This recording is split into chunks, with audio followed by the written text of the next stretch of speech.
Hi Miss, this is my opinion about the video of the English tenses, or how do we use the English tenses. I know that the English tenses are one of the things very important if we are trying to know if I'm going to talk to you in present, past, or in future. This is very important because one of the things that you need to know if you're going to I don't know, a child to an audience. You need to talk to the audience like if you are going to touch a theme that it's from the past. You talk about in past progressive or simple, and you make that in. You need to make the difference between the present, past, and future.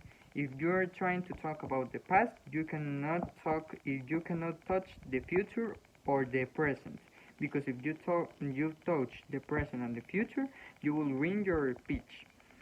That's why I'm saying that, in my opinion, this is very difficult because in some cases you need to talk in present, no, and the other people needs to understand you. And something that I notice is that if you're going to talk about in past, you need to talk it in progressive or in simple.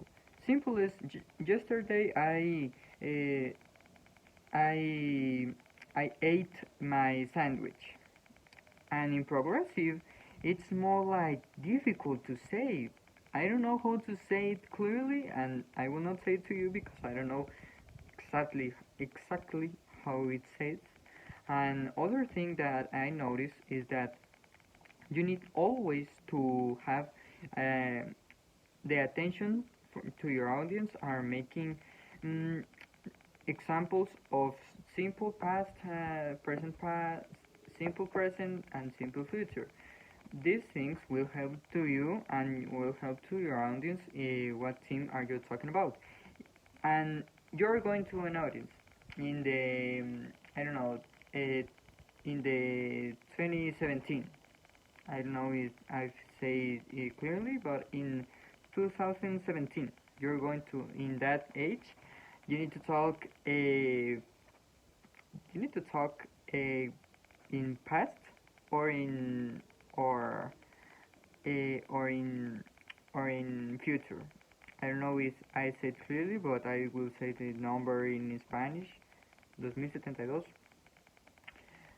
This, if you are in that age and the audience needs to know something about that happened in 2021, you need to talk about in past, and you need to take examples from the future that you are in the future, and you need to take examples of the present and the past.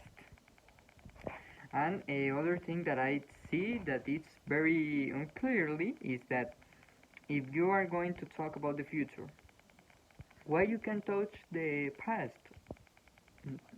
I don't know. It's a simple curiosity for me because the video that I was watching that you pretend us says that in some cases, if you're going to talk about the future, you cannot go to the past, you cannot go to the present. And if you're going to talk about the present, you cannot talk about the future and the past. And if you're not going to talk about, if you're going to talk about past, you cannot touch present and future. I see this kind of strange because you need to know, or the people can ask you, and what happened in 2021, and you're talking about future. You can not break the rules, but to literate the question. You talk, oh, there's a pandemic that we know the life of us, and something clearly, and go to your speech about the future really quick. And in conclusion, my opinion is that if we are going to talk about the future, the present, and the past, we can take examples from the other eras, like I'm going to talk about you in past, I can take examples from the future.